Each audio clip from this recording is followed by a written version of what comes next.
Deus tem planos para cumprir em nossas vidas. Essa é a mensagem de toda a Bíblia e é isso mesmo que estamos estudando aqui no Encontro com a Palavra, escrito pelo pastor Dick Woodward e narrado pelo pastor Edson Bruno. Fique atento a mais um programa que o Ministério Cooperativo Internacional leva a você. Com você agora, pastor Edson Bruno.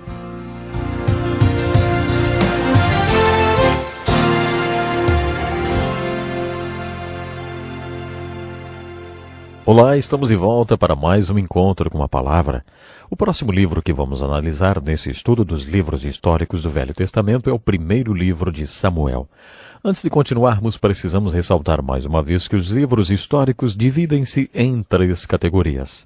A primeira são os livros históricos alegóricos, Juízes, Josué e Ruth.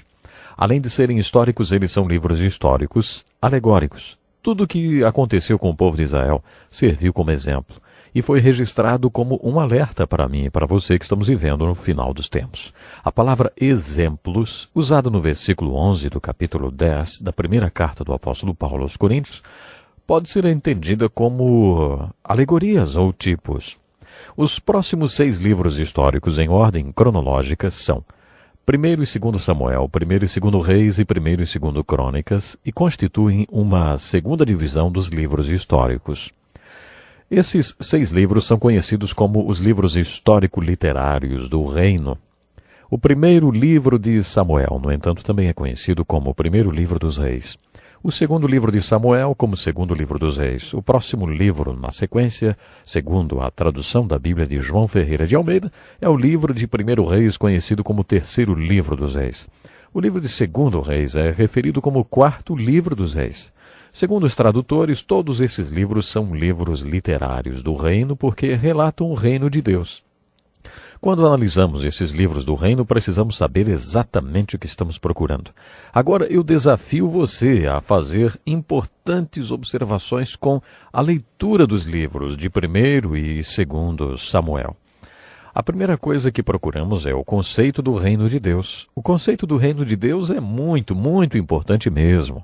No 6º capítulo de Mateus, no meio do Sermão do Monte, quando Jesus dissertou sobre prioridades e valores depois de ter falado sobre muitas coisas que nós prezamos e valorizamos, ele disse: buscai primeiro o seu reino. Quando Jesus nos ensinou a orar, ele falou: vós orareis assim: Pai nosso que estás no céu, santificado seja o teu nome. Venha o teu reino, seja feita a tua vontade, assim na terra como no céu. O pão nosso de cada dia nos dá hoje. Antes de Jesus nos ensinar a pedir, nos dá. Ele nos ensinou a colocarmos Deus em primeiro lugar. Ele nos ensinou a dizer: Deus, o teu nome, Deus, o teu reino, Deus, a tua vontade são importantes para mim. E em submissão a tudo isso, dá-me o que preciso. Por que Jesus nos ensinou a dizer na oração do Pai Nosso: venha o teu reino? Porque o reino de Deus é um conceito muito importante para nós. Essa é a verdade. No 3º capítulo do Evangelho de João, vemos que Jesus passou a noite toda acordado, conversando com um rabino chamado Nicodemos. Todos nós sabemos que eles conversaram sobre o novo nascimento e que Jesus lhe disse: Nicodemos, você tem que nascer de novo.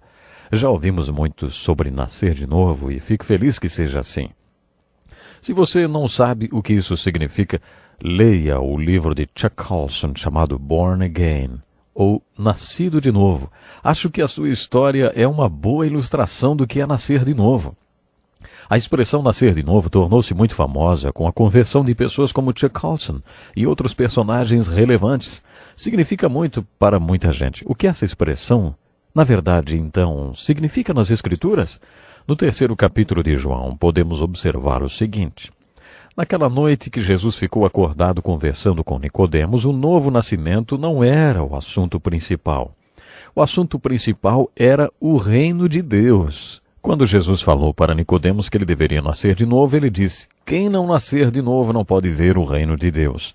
E se alguém não nascer da água e do Espírito, não pode entrar no reino de Deus. Muitos acham que ele se referiu ao nascimento carnal, quando a bolsa d'água é rompida. Mas Jesus se referiu ao espiritual. Ele diz: não pode entrar no reino de Deus. Jesus explicou para Nicodemos que o nascimento em si não era o objetivo final. O novo nascimento era um meio de se chegar a um fim. O fim era o reino de Deus. Você percebe como o conceito do reino de Deus é importante nas Escrituras? O que significa o reino de Deus? Nesses livros históricos do Velho Testamento, 1º e 2º Samuel, 1º e 2º Reis e 1º e 2º Crônicas, você aprenderá o que a Bíblia quer dizer quando faz referência ao reino de Deus. Para refrescar a sua memória, eu gostaria de relembrar algumas ilustrações já vistas. Quando iniciamos nosso estudo dos livros históricos, dei uma explicação geral sobre a história do povo de Deus. Quando vimos que os filhos de Israel tinham uma liderança de acordo com a vontade de Deus, mas preferiram uma liderança conforme a sua vontade, eu disse: o que Deus realmente queria para esse povo era uma teocracia, que significa Deus governando o povo. Tudo o que se precisava para uma teocracia era de um profeta sacerdote como Moisés ou Samuel.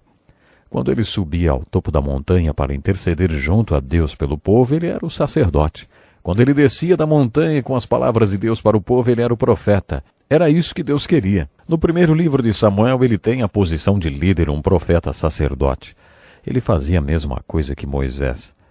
Um dia o povo falou para Samuel: Samuel, nós não queremos mais esse tipo de governo, sabe? Nós não queremos mais que Deus seja o nosso rei.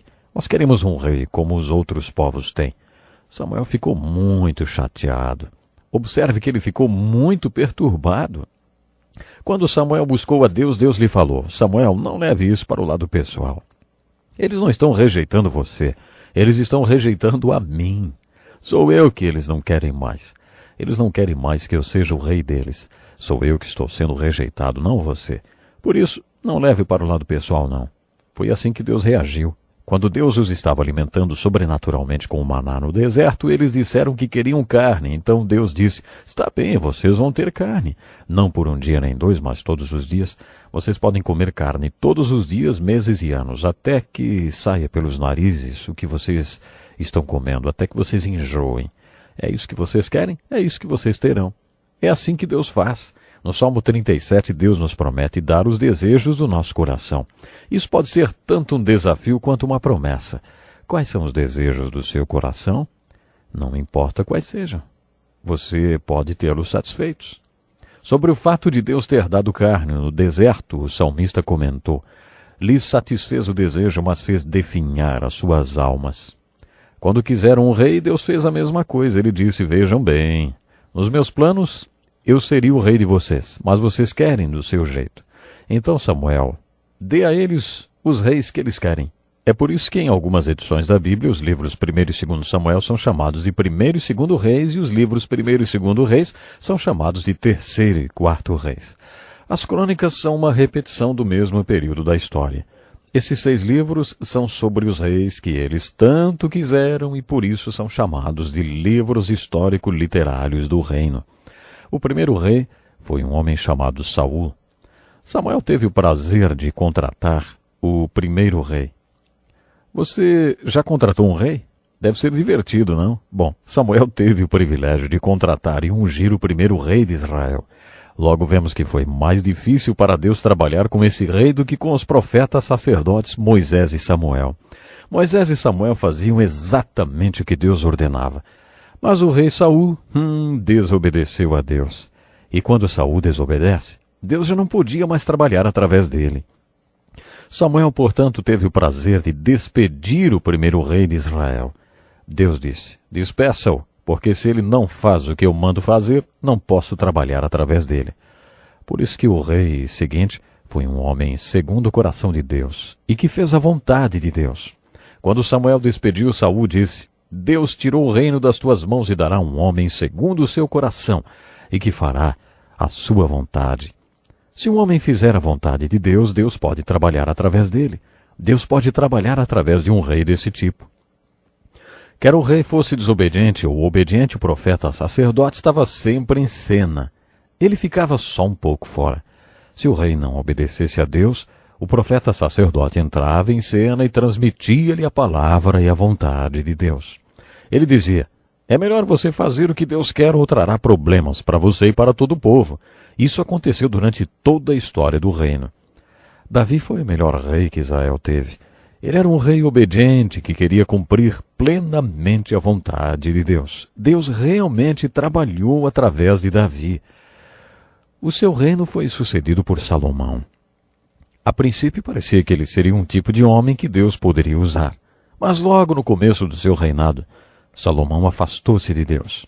Ele teve 700 mulheres e 300 concubinas, e essas mulheres o afastaram de Deus. Foi aí que veio o desastre sobre o povo de Deus. Como resultado do reinado de Salomão, o reino se dividiu. As 10 tribos do norte de Israel se autodenominaram Israel. As 2 tribos do sul, Benjamim e Judá, passaram a ser conhecidas por Judá. Os filhos de Israel se tornaram um reino dividido, não por causa dos pecados de Davi, mas como consequência dos pecados de Salomão. Os assírios levaram os reinos do norte cativo. Essas tribos do norte nunca voltaram do cativeiro. Nunca mais ouviu-se falar delas. Os babilônios conquistaram o reino do sul. As tribos de Benjamim e Judá foram levadas cativas para a Babilônia. Por 70 anos os filhos de Israel possuíram a terra, mas ninguém a habitava porque eles não viviam lá. Depois que passaram 70 anos, a Pérsia conquistou a Babilônia. Uma das primeiras coisas que aconteceram foi que Ciro, o grande imperador da Pérsia, teve um sonho. Nesse sonho, Deus vivo e verdadeiro o moveu a fazer um decreto declarando que todos os hebreus cativos que habitavam na Babilônia, a qual tinha se tornado Pérsia, eram livres para voltar para Israel e reconstruir o templo e a cidade. Quando apresentei uma visão geral da história de Israel, disse que ela poderia ser uma matéria difícil. Entretanto, você não precisa ser um estudante da história dos hebreus para entender o Velho Testamento o suficiente para tirar uma aplicação devocional e prática para a sua vida. Para que você tire proveito da leitura, da literatura histórica do Velho Testamento, basta conhecer 7 fatos da história dos hebreus. O primeiro é o reino. O povo quis um rei, por isso Deus deu-lhes um reino. Como consequência dos pecados de Salomão, o reino foi dividido. O reino dividido é o fato número 2. O fato número 3 é que os assírios levaram cativo o reino do norte, que estava dividido, do reino do sul. Fato número 4 é a extinção do reino do norte. Depois que as 10 tribos do norte foram tomadas cativas pelos assírios, nunca mais ouvimos falar das 10 tribos de Israel. Elas são tidas como as 10 tribos perdidas de Israel. O cativeiro babilônico do reino do sul é o 5º fato da história dos hebreus que nós conhecemos.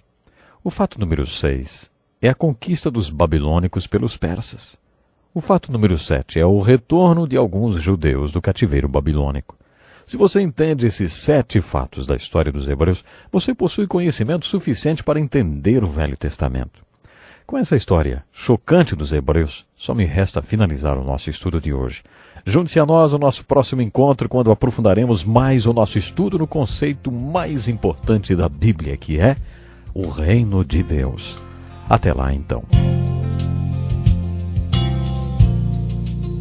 Que lição importantíssima.